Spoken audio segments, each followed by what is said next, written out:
بسم اللہ الرحمن الرحیم الف لام میم اللہ لا الہ الا هو الحی القیوم۔ سورۃ آل عمران کا ترجمہ آغاز سے۔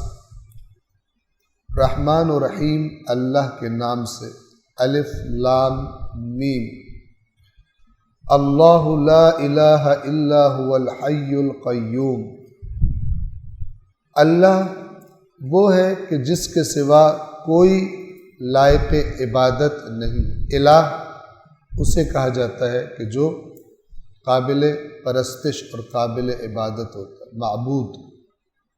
معبود یعنی جس کی عبادت کی جائے۔ اللہ وہ ہے کہ لا الہ الا ہو، کوئی معبود نہیں اس کے سوا۔ الحی القیوم، حی خود بھی زندہ ہے اور دوسروں کو بھی ایسا زندہ کہ جس نے زندگی اور حیات کسی اور سے نہیں لی بلکہ خود سے ہے۔ القیوم، قائم رکھنے والا، چیزوں کا، تمام کائنات کا قائم رکھنے والا۔ یعنی یہ جو ساری کی ساری کائنات ہے اللہ تبارک و تعالی کی وجہ سے، اس کی توجہ سے قائم ہے۔ میں آپ کی خدمت میں ایک مثال عرض کروں کہ اللہ کس طرح قائم رکھے ہوئے ہے اس کائنات کو، ایک مثال سے ہم تصور کر سکتے ہیں۔ انسان جب اپنے ذہن میں کسی چیز کا تصور کرتا ہے،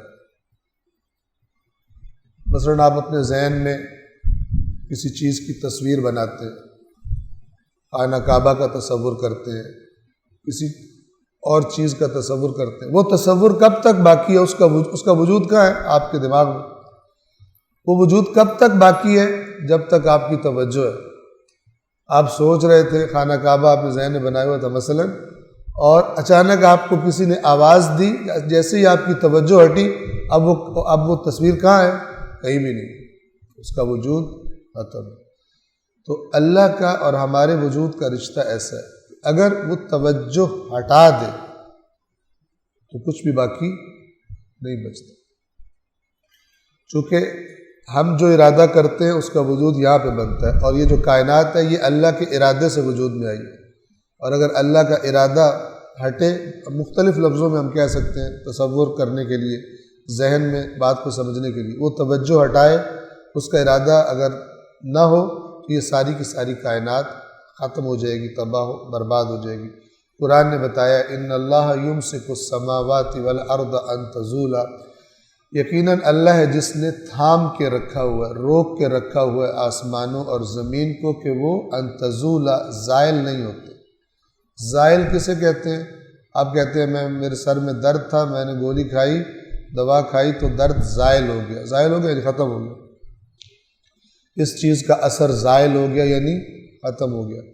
اللہ فرماتا ہے کہ بے شک یہ اللہ ہے جس نے آسمانوں اور زمین کو روک کے رکھا ہوا، تھام کے رکھا ہوا، ان تزولا، کہ یہ زائل نہیں ہوتا۔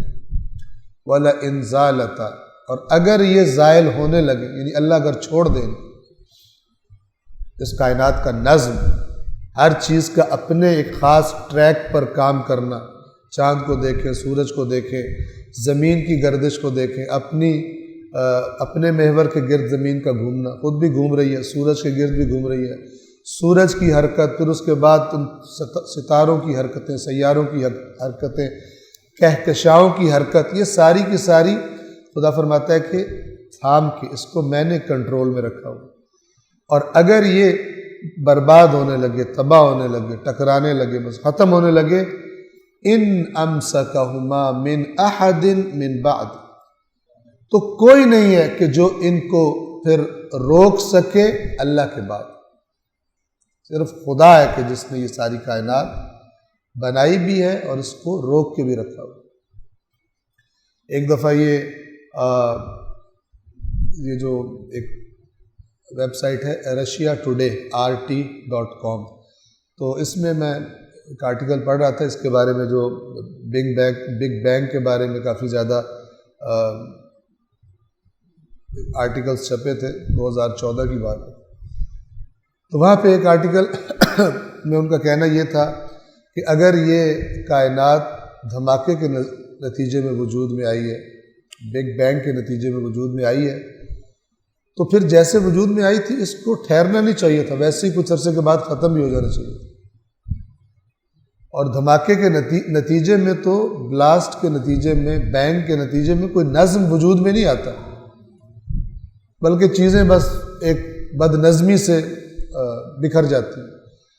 تو سوال یہ ہے کہ یہ اتنا منظم نظام کس طرح وجود میں آ گیا، اور اس کو جاننے کے لیے کوشش کرنے والے سرمایہ گزاری بھی کر رہے ہیں، اور اس کو جاننے کی بھی کوشش کر رہے ہیں کہ جو ہمیں کائنات منظم نظر آتی ہے، ہر چیز خاص اپنی خصوصیات رکھتی ہے اور خاص طریقے سے بیہیو کرتی ہے، پانی کا جم جانا، ابل کے مثلا بخارات بن جانا، یہ ساری چیزیں ایک پوری جو بھی آپ دنیا کی چیز دیکھ لیں اس کا بیہیویئر ایک منظم بیہیویئر ہے۔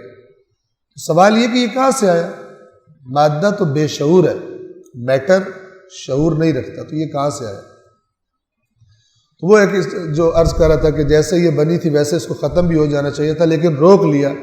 تو اللہ قرآن میں کیا جواب دیتا ہے کہ میں نے روکا ہوا، اگر میں چھوڑ دوں تو سب کچھ تباہ و برباد ہو جائے گا، اور کچھ بھی کوئی دیکھنے والا بھی باقی نہیں بچے گا کہ پیچھے کیا بچا ہے۔ وہ میں عرض کرتا ہوں کہ آپ دیکھیں کائنات کی تمام چیزیں، مادی چیزیں، یہ ایٹمز سے بنی ہے، ایٹم سے مولیکیول بنتا ہے، ایٹم خود سب ایٹامک پارٹیکل سے بنتا ہے۔ تو وہ فورسز، وہ طاقتیں کہ جو مثلا ایٹم کو تھام کے رکھتی ہیں، الیکٹرانز کو گرد گھماتی ہیں، اور وہ نیوکلیس میں پروٹونز اور نیوٹرونز ایک جگہ پر جکڑے رہتے ہیں گویا کہ، اگر آپ تصور کریں کہ وہ فورسز کہ جو ان سب ایٹامک پارٹیکلز کو اپنی جگہ پہ رکھتی ہیں، اگر وہ فورس ختم ہو جائے تو کچھ بھی نہیں بچے گا، یعنی ہر چیز وہ چھوٹے چھوٹے ذرات بن کر بکھر جائے گی، ختم ہو جائے گی۔ تو یہ آیت جو ہے کہ اگر یہ زائل ہونے لگے، یعنی یہ جو میں نے ایسے طاقتیں بنا دی ہیں کہ جو ہر چیز کو تھام کے رکھتی ہیں اور چلاتی ہیں منظم طریقے سے، اگر یہ چھوڑ دوں، ختم کر دوں میں اپنا، ان امسکہما من احد من بعد، تو پھر نہیں ہے کوئی اللہ کے بعد کہ جو اس کو تھام سکے، کسی میں یہ طاقت اور قدرت نہیں ہے۔ تو یہ معنی ہے قیوم کا، قائم رکھنے والا، جس کی وجہ سے یہ ساری چیزیں ہمیں دکھائی دے رہی ہیں، یہ نظم اور یہ کائنات ہمیں دکھائی دے رہی ہیں۔